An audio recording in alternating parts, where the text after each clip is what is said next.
आइए भक्तों, आज मैं आपको सोमवार व्रत की कथा सुनाती हूँ। एक बार धनवान साहूकार था जिसके घर धन आदि किसी प्रकार की कमी नहीं थी, परंतु एक दुख था कि उसके कोई पुत्र नहीं था। वह इसी चिंता में रात दिन रहता था। वह पुत्र की कामना के प्रति सोमवार को शिव जी का व्रत और पूजन किया करता था तथा सायंकाल को शिव मंदिर में जाकर शिव जी के श्री विग्रह के सामने दीपक जलाया करता था। उसके इस भक्ति भाव को देखकर एक समय श्री पार्वती जी ने शिवजी महाराज से कहा कि महाराज, यह साहूकार आपका अनन्य भक्त है और सदैव आपका व्रत और पूजन बड़ी श्रद्धा से करता है। इसकी कामना पूर्ण करनी चाहिए। शिव जी ने कहा, हे पार्वती, यह संसार कर्म क्षेत्र है। जैसे किसान खेत में जैसे बीज बोता है वैसा ही फल काटता है, उसी तरह इस संसार में जैसा कर्म करते हैं वैसा ही फल भोगते हैं। पार्वती जी ने आग्रह से कहा, महाराज, जब यह आपका अनन्य भक्त है तो इसको किसी प्रकार का दुख है तो इसका अवश्य दूर करना चाहिए, क्योंकि आप सदैव अपने भक्तों पर दयालु होते हैं और उनके दुखों को दूर करते हैं। यदि आप ऐसा नहीं करेंगे तो मनुष्य आपकी सेवा तथा व्रत क्यों करेंगे।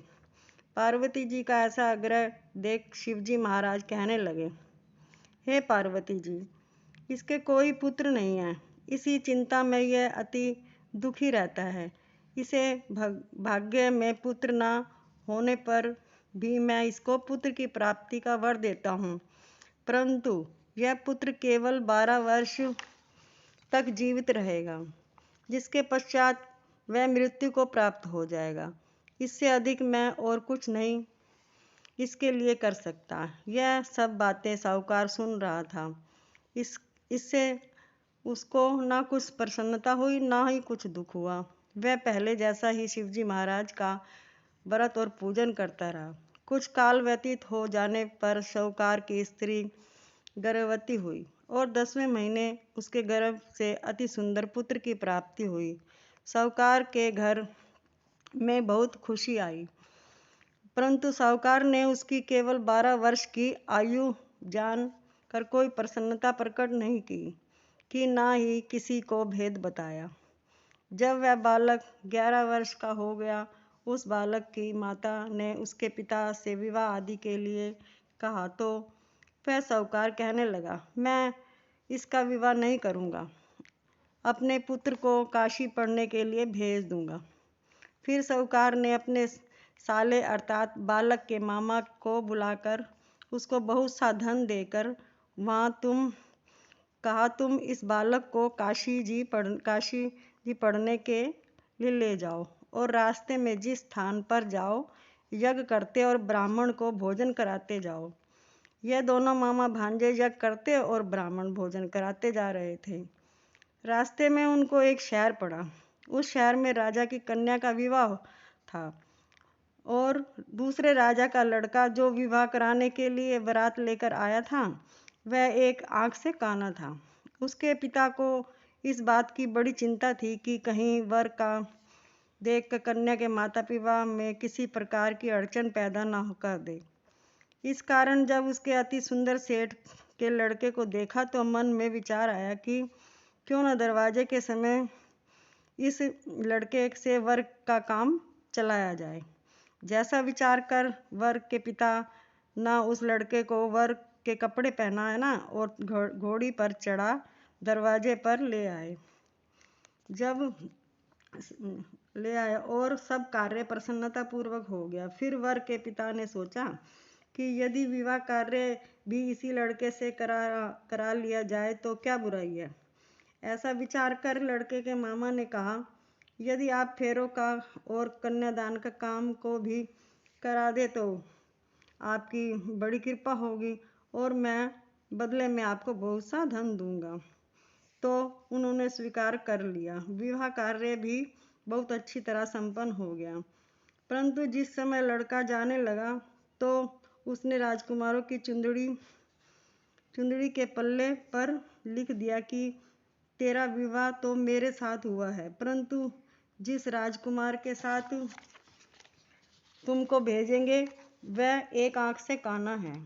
मैं काशी पढ़ने जा रहा हूँ। लड़के के जाने के पश्चात वह राजकुमारी ने जब अपनी चुंदड़ी पर लिखा देखा हुआ पाया तो राजकुमार के साथ जाने से मना कर दिया और कहा कि मेरा पति ये नहीं है।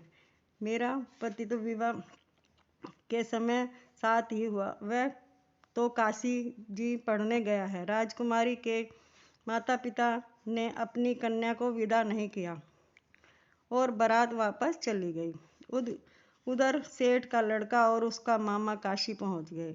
वहां जाकर उन्होंने यज्ञ करना और लड़के को पढ़ाना शुरू कर दिया। जब लड़के की आयु 12 साल की हो गई, उस दिन उन्होंने यज्ञ रचा रखा था कि लड़के ने अपने मामा से कहा, मामा जी आज मेरी तबीयत कुछ ठीक नहीं है। मामा ने कहा अंदर जाकर सो जाओ। लड़का अंदर जाकर सो गया। थोड़ी देर में उसके प्राण निकल गए। जब उसके मामा ने आकर देखा तो वह मुर्दा पड़ा था, तो उसके मामा उसको बड़ा दुख हुआ और उसने सोचा कि अगर मैं अभी रोना पीटना मचा दूंगा तो यज्ञ का कार्य अधूरा रह जाएगा। अतः उसने जल्दी से यज्ञ का कार्य समाप्त कर ब्राह्मणों के जाने के बाद रोना पीटना आरंभ कर दिया। संयोगवश उसी समय शिव पार्वती उधर से जा रहे थे। जब उन्होंने जोर जोर से रोने की आवाज़ सुनी तो पार्वती कहने लगी, महाराज कोई दुखिया रो रहा है, इसके कष्ट दूर कर दीजिए। जब शिव पार्वती के पास जाकर देखा तो वह एक लड़का मुर्दा पड़ा था। पार्वती जी कहने लगी, महाराज यह तो उसी सेठ का लड़का है जो आपके वरदान से हुआ था। शिव जी कहने लगे, हे पार्वती इसकी आयु इतनी ही थी, सो भोग चुका। तब पार्वती जी ने कहा, हे महाराज इस बालक को और आयु दे दो, नहीं तो इसके माता पिता तड़प तड़प के मर जाएंगे। पार्वती जी के बार बार आग्रह करने पर शिव जी ने उसको वरदान दिया और शिव जी महाराज की कृपा से लड़का जीवित हो गया। शिव पार्वती कैलाश चले गए। तब वह लड़का और मामा उसी प्रकार यज्ञ करते और ब्राह्मणों को भोजन कराते अपने घर की ओर चल पड़े। रास्ते में उसे शहर में आए जहाँ उसका विवाह हुआ था। वहाँ पर आकर उन्होंने यज्ञ आरंभ कर दिया तो उस लड़के के ससुर ने उसको पहचान लिया और उसने महल में ले जाकर उसकी बड़ी खातिर के साथ ही बहुत दास दासियों सहित आदरपूर्वक लड़की की और जमाई को विदा किया। जब वे अपने शहर के निकट आए तो मामा ने कहा, मैं पहले तुम्हारे घर जाकर खबर करके आता हूँ। जब उस लड़के के पास मामा पहुँचा तो लड़के के माता पिता घर की छत पर बैठे थे। यह प्रण कर रखा था कि यदि हमारा पुत्र सकुशल लौट आएगा तो हम राजी खुशी नीचे आ जाएंगे, नहीं तो छत से गिरकर अपने प्राण खो देंगे।